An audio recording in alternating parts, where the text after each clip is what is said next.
কেমন আছো তোমরা সকলে? নিশ্চিত সকলে ভালো আছো। আজ তোমাদের জন্য আরো এক নতুন গল্প নিয়ে এসেছি, ছায়াবাজি। সকাল সকাল রাজসভা সকলকে নিয়ে রাজামশাই রাজবাড়ির বাগানে বসে যোগব্যায়াম করছিলেন আর বলছিলেন, জোরে জোরে নাক দিয়ে নিঃশ্বাস নিতে হবে, তারপর কিছুক্ষণ আটকে রাখতে হবে, তারপর আবার মুখ দিয়ে ছেড়ে দিতে হবে। এইরূপ করে যদি আমরা আসন করি তাহলে আমাদের শরীর মন সব ভালো থাকবে। তোমরা সকলে তাহলে এইরূপ করে যোগাসন করো। মন্ত্রীমশাই তখন বললে, রাজামশাই, আমি সারাদিন অনেক যোগ করি। সকালবেলা আসন করি, আবার দুপুরবেলা ওই কোষাগারের সমস্ত যোগ করি। মন্ত্রীমশাই কথা বলার সঙ্গে সঙ্গে মন্ত্রীমশাইয়ের মুখ দিয়ে কি গন্ধ বেরোয়, এত গন্ধ! গোপাল সঙ্গে সঙ্গে নাক বন্ধ করে দিয়ে বলে, মন্ত্রীমশাই, আগে আপনার এই যোগ বন্ধ করে বিয়োগটা করে আসুন গিয়ে। মন্ত্রীমশাই তখন বলে, তো ভুলেই গেছিলাম মুখ ধুতে।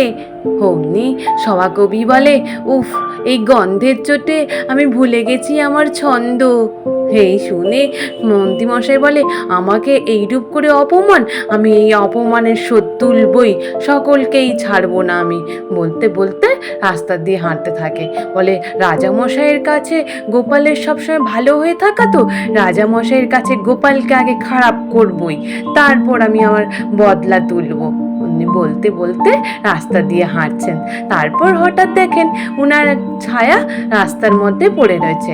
ওই দেখে উনার ছায়া, নিজের ছায়া নিজে দেখতে পেয়ে বলে, এবার একটা মাথায় বুদ্ধি এসছে, এইটাই রাজামশাইকে এক্ষুনি গিয়ে বলতে হবে।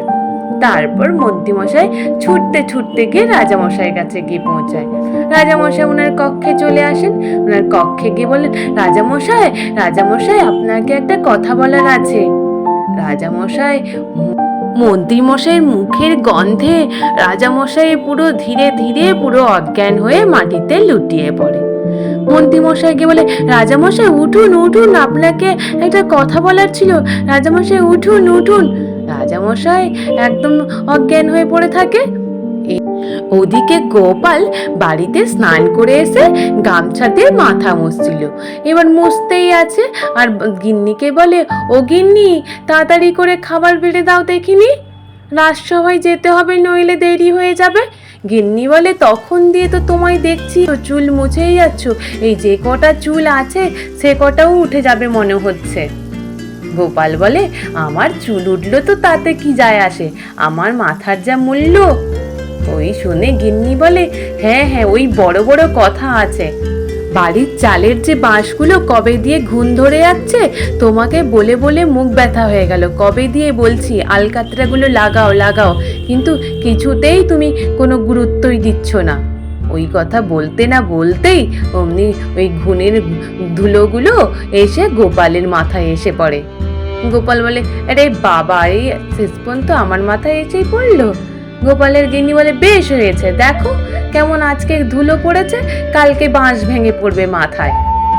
গোপাল বলে, না না, এবার রামুকে বলবো এসে বাড়ির চালে ওই বাঁশগুলোকে আলকাতরা মাখিয়ে দিতে। তারপর গোপাল খাওয়া দাওয়া করে নিয়ে রাজসভার দিকে এগিয়ে চলে। ওদিকে রাজামশাই তো অজ্ঞান হয়ে পড়ে রয়েছেন, আর রাজামশাইকে সমানেই মন্ত্রীমশাই চোখে মুখে জল দিতে আছেন। রাজামশাই একটু জ্ঞান ফিরতেই সঙ্গে সঙ্গে ঝপ করে মন্ত্রীমশাইয়ের মুখ বেঁধে দেয়। তারপর বলে, মন্ত্রী, এবার তোমার কি বলার আছে, তুমি তাড়াতাড়ি একটা কাগজে লিখে দাও। অমনি মন্ত্রীমশাই একটা কাগজের মধ্যে লিখে দেয়। রাজামশাই কাগজটা পড়ে দেখে যে মন্ত্রীমশাই ওটাতে লিখেছে, মানুষের থেকে মানুষের ছায়া কি করে আলাদা করা যায়, এই প্রশ্নটা গোপালকে করতে হবে। এই দেখে রাজামশাই তো খুব খুশি। রাজামশাই তখন বলে, মন্ত্রী মশাই, আপনাকে আমি মর্কট ভেবেছিলাম ঠিকই, কিন্তু একদম পুরোপুরি বা আপনি মর্কট না সে বুঝতে পারছি। বাবা, বেশ বেশ, খুব ভালো বুদ্ধি বের করেছেন, কি করে মানুষের থেকে মানুষের ছায়া আলাদা করা যায়, এটা তো কখনোই সম্ভব নয়। এইটাই আজকে গোপালকে জিজ্ঞেস করব, কি করে গোপাল দেখব। গোপাল তো পারবেই না, আর গোপাল হেরে যাবে, আর ওর হেরে যাওয়া মুখটা দেখতে আমার যা মনে খুশি হবে। তারপর রাজসভা শুরু হতে রাজামশাই উপস্থিত হইতেন, এমনকি সভাসদ সকলে এসে উপস্থিত হয়। ওদিকে গোপাল রাজসভায় আসার পথে হঠাৎ ঝড় বৃষ্টির মধ্যে ভিজতে ভিজতে ছুটে ছুটে এসছেন। উনি এসে বলে, রাজামশাই আমার এই গামছাটা ছিল বলে আমি বৃষ্টির হাত থেকে একটু বেঁচে গেছি, নইলে তো পুরোপুরি ভিজে যেতাম। এদিকে বৈদ্যমশাই বলে, ভিজে গেলে সর্দি কাশি জ্বর সব কিছুই হতো, সত্যি তোমার গামছা ছিল বলে তুমি বেঁচে গেলে গোপাল।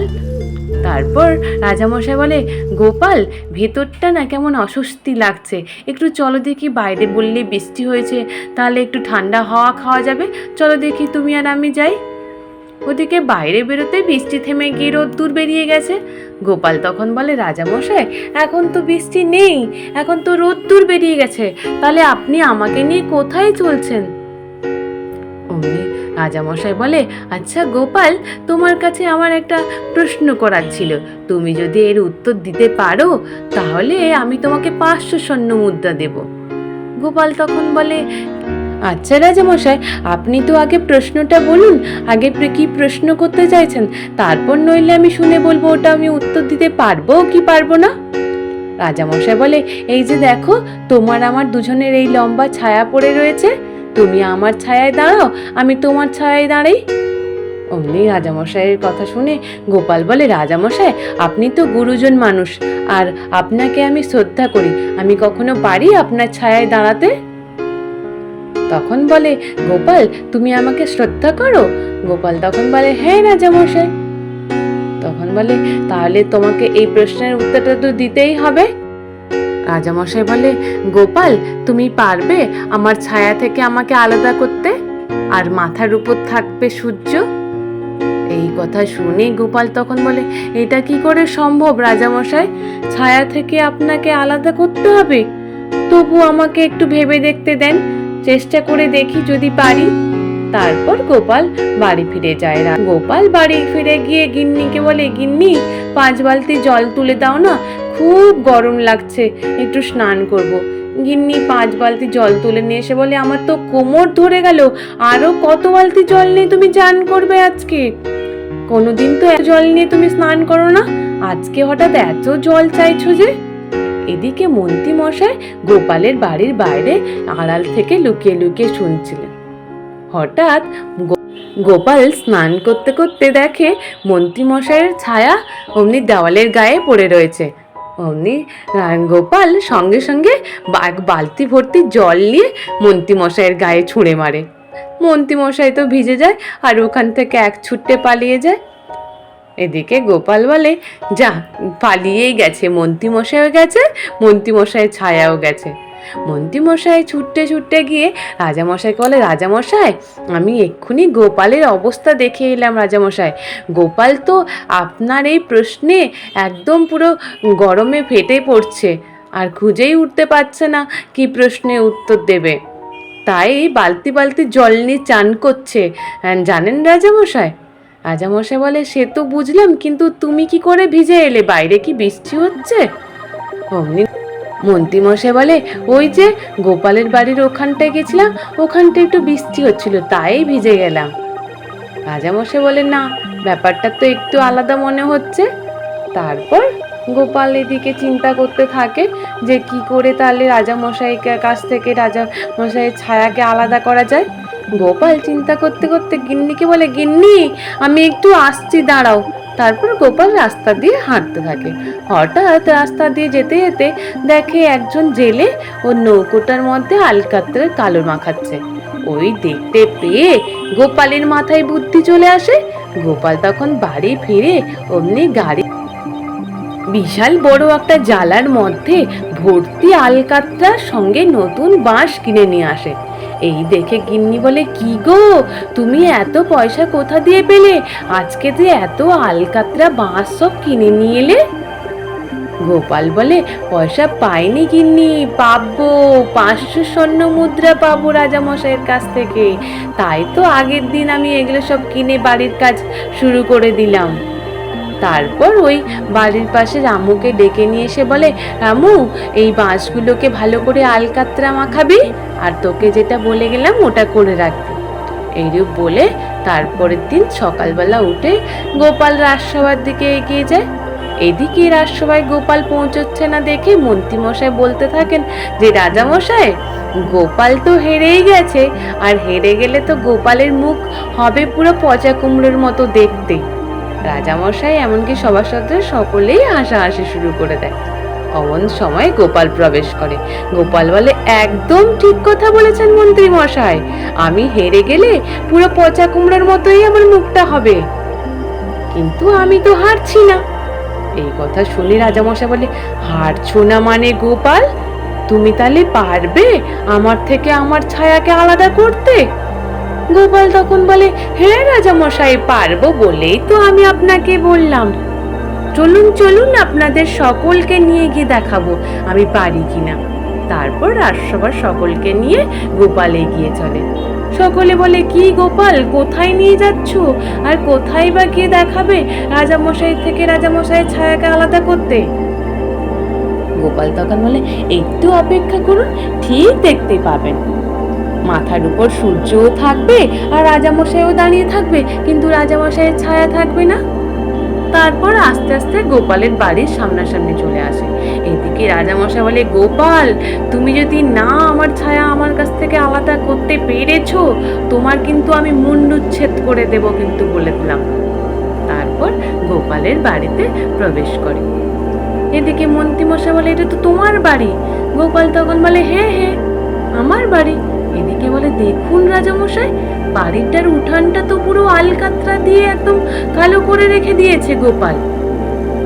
এদিকে রাজামশাই বলে, হ্যাঁ তাই তো, এ কি, এ তো বাড়ির উঠানটা পুরো আলকাতরা দিয়ে কালো করা।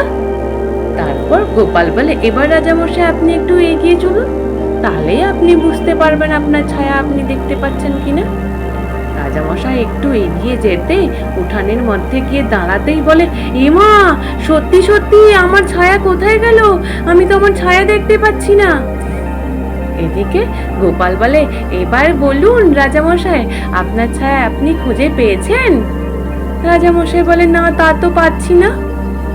এই দেখে রাজামশাইকে গোপাল বলে, এইবার রাজামশাই, এর পরের কথাটা আপনার ছিল না?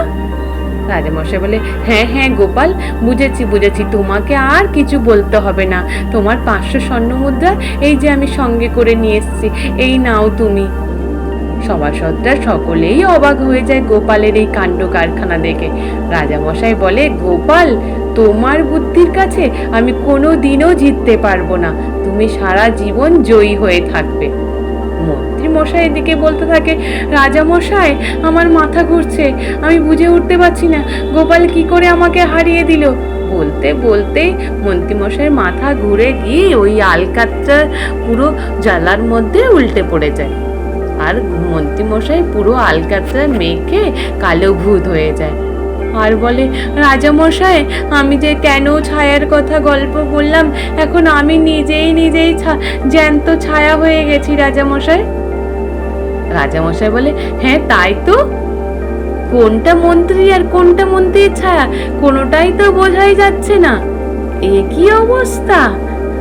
গোপাল বলে, এইবার বুঝলেন তো, আমার সাথে আর কখনো এইরূপ করে চালাকি করবেন আপনারা। আজ এই পর্যন্ত, নিশ্চিত তোমাদের সকলের ভালো লেগেছে। আর যদি ভালো লেগে থাকে তাহলে একটু লাইক আর সাবস্ক্রাইব করে দিও।